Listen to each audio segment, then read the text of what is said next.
umani na agad. Kakatanim pa lang. Ito pa lang ibig sabihin ni Marcos. Di umano. Marami na namang maaasar dyan. O, kasi meron tayong nadinig. Ha? Meron tayong nadinig. Ha? Kaya pala. Ha? O, sige. Ito muna. Boss, pro-BBM ka ba o pro-Sara? Pro-Filipino ako. Away politiko yan eh. Ang interes ko, yung interes ng Pilipino. Yung paano dadami ang pakinggan natin si Greco Bellica, ha? Paano dadami ang trabaho? Paano dadami ang negosyo? Paano bababa ang presyo ng bilihin? Yung kapayapaan, yung kaayusan, paano natin bibigay? Hindi yung away ng politiko. Pero kita nyo, pinasok na ng mga komunista yan. Yan, hindi ako nagsabi, ha? Ay, si Greco yan, ha? Ay, baka magagalit na naman kayo sa amin. Congressman, nagagalit na kayo sa Banateros, lalong-lalo na kay Banatbay. Pinasok na ng komunista yan. Sabi, di umano ni Greco Bellica, but kung ako tatanungin nyo, I will agree, I will believe Greco Bellica kaysa yung mga yan. Ito problema natin. Sila nagpakulong kay Lopez. Sino nagpakulong kay Lopez? Komunista. Sino-sino ba yan? Di ba? Convicted child abuser. Convicted, ha? Hindi ako nagsabi ulit. Korte, hindi po tayo nagpi-fake news. Korte nagsabi, convicted yan si Castro. Paano? Pinakulong ang isang abogado. Yung walang kasalanan, yung walang kaso, pinakulong ng isang convicted. Samantalang yung convicted, nakaupo dyan, kakampi mo, tamba. Pinasok tayo. Sino nagpakulong? Komunista. According kay Greco Bellica. Sila nagtutulak ng impeachment. Sino nagtutulak ng impeachment? Makabayan Black. Sino? Komunista. Sabi ni Greco Bellica. I agree with Greco Bellica. I believe Greco Bellica. Sa puntong yan. Komunista nagpapatakbo sa atin. Opinyon ko yan. Ako'y naniniwala kay Greco. Sila na ang ng impeachment. Gusto nyo ba yan? Pambira, tamba. Makuha mo lang yung pangarap mo na hindi mo kayang makuha sa patas na laban. Kakampi ka sa komunista.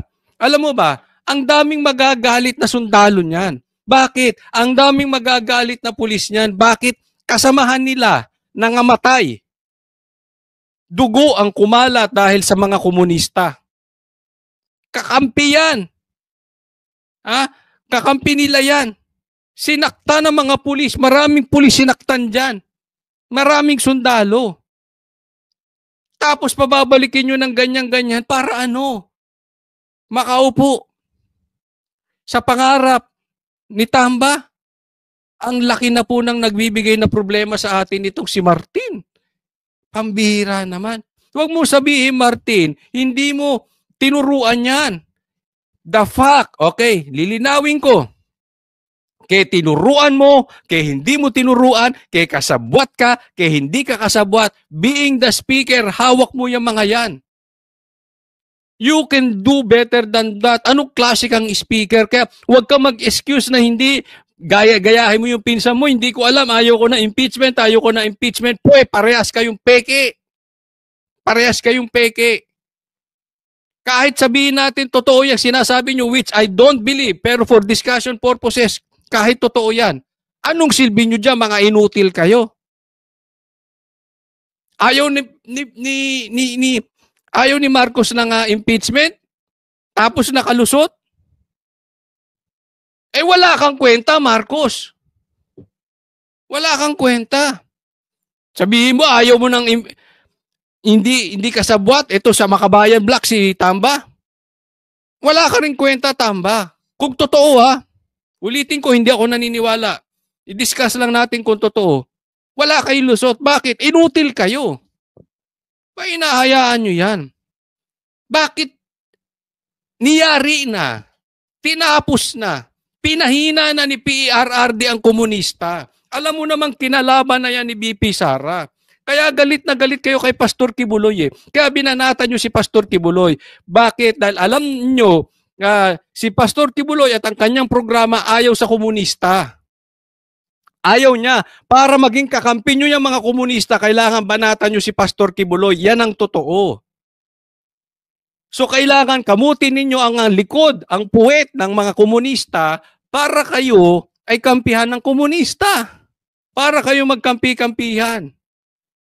Kaya ako naniniwala ako kay Greco Bakit natin papayagan? Tingnan nyo nangyayari sa Kamara. Are you proud of that, Tamba? Sila na nandiyan, Dahil sa kahinaan mo, dahil hindi ka gusto ng taong bayan, pinagpipilitan mo sarili mo, kahit sa maling paraan, kahit sa no class, papatulan mo, makuha mo lang pangarap mo. Bakit hahayaan natin marami na namang pulis ang mamatay? Tingnan nyo yung nagrally sila. Ang daming sinaktang pulis. Samantalang ang mga pulis na yan sumugod sa KOJC, ilang araw walang nasaktan sa kanila. Sila ilang oras lang nagrally. Ang dami nang nasaktang pulis. Bakit hahayaan nyo may mamatay na namang mga sundalo dahil sa mga taga-bundok na yan? Pambira kayo. Ay, wala talaga kayo. Sila nag-i-issue ng EJK. Sila nag-i-issue ng fake news na EJK. Sino? Komunista. Kala mo ang lilinis no? Akala mo wala silang niyari. Akala mo wala silang sinaktan. Akala mo wala silang bahid ng dugo sa kamay nila. Pambira. Sila nanggugulo sa Quadcom. Dahil doktrina nila yan. Ang pag-awayin ang nagaharing uri. Tapos, papasukin nila ang bayan, pahihinain ang pamahalaan, para nanakawin nila ang kalayaan at ang ating demokrasya. Yun, ayaw nila yun. Yun Yan ang style nila. Yan ang doktrina nila. Kumbagat sa Biblia, may paniwalaan ang Kristiyano. Sila, doktrina nila, Biblia nila, pag-awayin. Pansin nyo ba, kahit sinong naging presidente, nasa kalsada yung mga yan. Bakit ba napaupo yung mga yan, yung makabayan black na yan? Wala namang ginawa niya kung hindi placard sa kalsada, di ba? Meron bang nagustuhan yan? Tapos itatanggi nilang NPA sila, komunista sila, gano'n. Why? Kung tama yung ginagawa nyo, bakit hindi kayo proud? Di ba? Ako halimbawa, membro ko ng Banateros, nakalagay. Member ko ng SMNI, pinagmamalaki ko pa. Ba't hindi nyo pagmalaki komunista at NPA kayo? Kung tama yung ginagawa ninyo. Yan ang style, yan ang doktrina. Sila yan. Pag-awayin. Alam mo kung saan sila nakakita ng butas? Kasi ang magkaaway pula, dilaw. Sinakyan yan. Yan, dilaw, yan na yun Alam na natin yan. Di ba? Yung EDSA 1, alam natin sino nagpanalo niyan. Komunista yan. Yan sila Mahilig sila magpag-away. Okay? So pag-aawayin. Nakakita sila ng butas. Kaaway nila si Marcos, di ba? Huwag na tayong maglokohan. Kaaway nila si Marcos. Pero nakakita sila ng butas. True Tamba. Dahil alam nila si Tamba may weakness. To be in power sa 2028. Ginamit nila yon. Para sirain yung pinakamalakas. Which is Duterte. Yan ang kaaway nila. Duterte Davao. Para masira yung demokrasya. Ayaw nila ng demokrasya. Komunista gusto nila. So pag-aawayin.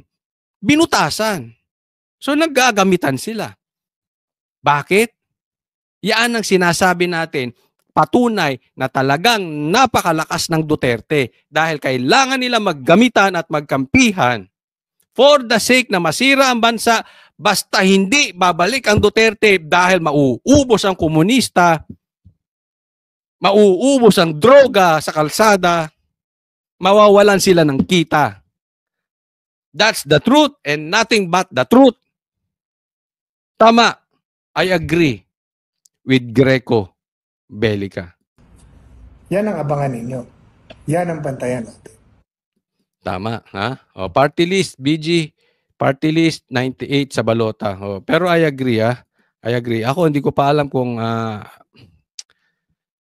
ano party list natin. But anyway, kahit naman anong party list nyo, I respect you all guys. Ha? Wala naman tayong kay Coach Oli, wala tayong pilitan. Ang importante rito, tama yung sinasabi ni Greco. At matapang niyang sinalubong, importante, may tapang sumalubong sa mga komunista. At pinangalanan niya mga yan. Ha?